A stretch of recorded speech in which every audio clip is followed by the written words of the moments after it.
We are learning Mishna Sotah, Perek Test, Chapter 9, Mishnah Gimel, Mishnah 3. Now, the previous Mishnah began discussing, or it was ended off with discussing some of the laws about measuring. When you measure, the Torah says that when you find a dead body, you have to measure it to the closest city. Now, the next Mishnah is actually not talking about that. It's a bit of an interruption, going a little bit off topic.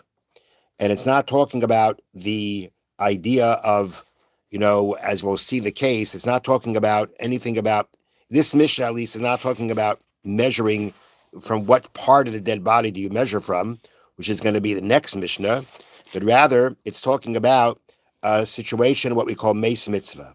Meis Mitzvah means somebody who dies and there is no one to bury them. So the halacha is like this. Let me read to you how they explain it. When Joshua divided Eretz Yisrael among the tribes, he made ownership conditional on accepting that if a corpse is found and no one's attending to it, that's called a meis mitzvah. There's no one attending to this corpse. It's a mitzvah for anybody to deal with it. It acquires the land beneath it for burial. Thus, whoever finds it may bury it in that spot, and the owner of the land cannot stop him. So that is the Yeshua's, when he is, the law of meis mitzvah he instituted was, you find a dead body, basically thrown out on the ground.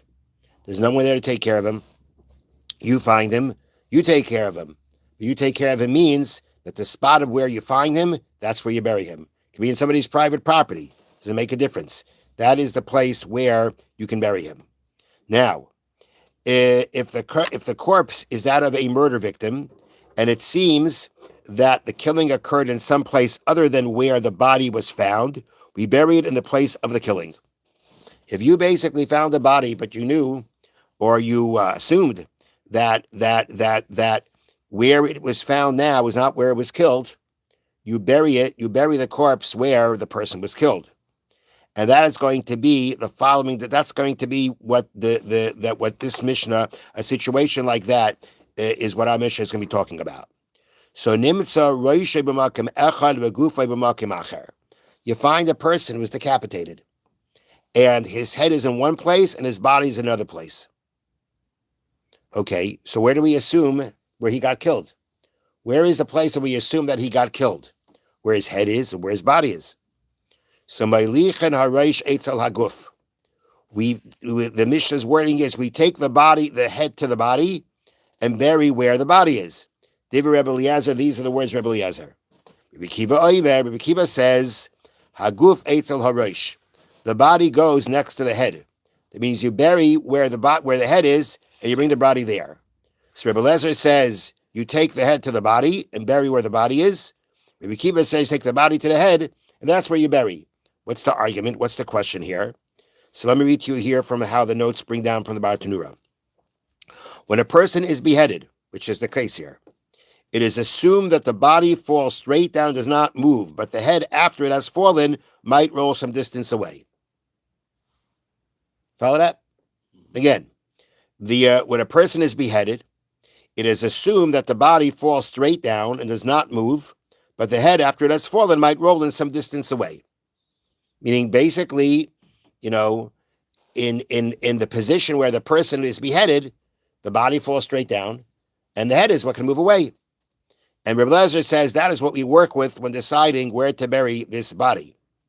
Rebbe Akiva maintains that on the contrary, we assume that the head is found where the killing took place, whereas the body could have moved from there. Other way, we assume that it's the head that fell where the killing took place, and the body might have moved.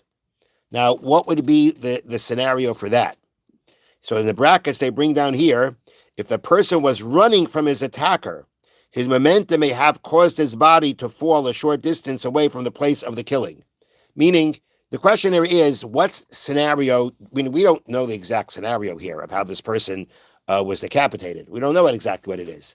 So the question is, how do we assume the decapitation took place? If he was beheaded, so that means typically they held him in a certain position and they cut off his head. In that situation, the body would just fall down where it was. But if, let's say, the situation was that the attacker was running after the person, and as he was running, he was able to decapitate his head, cut off his head, then the head would fall down, and the body, because of forward motion, would still move forward somewhat.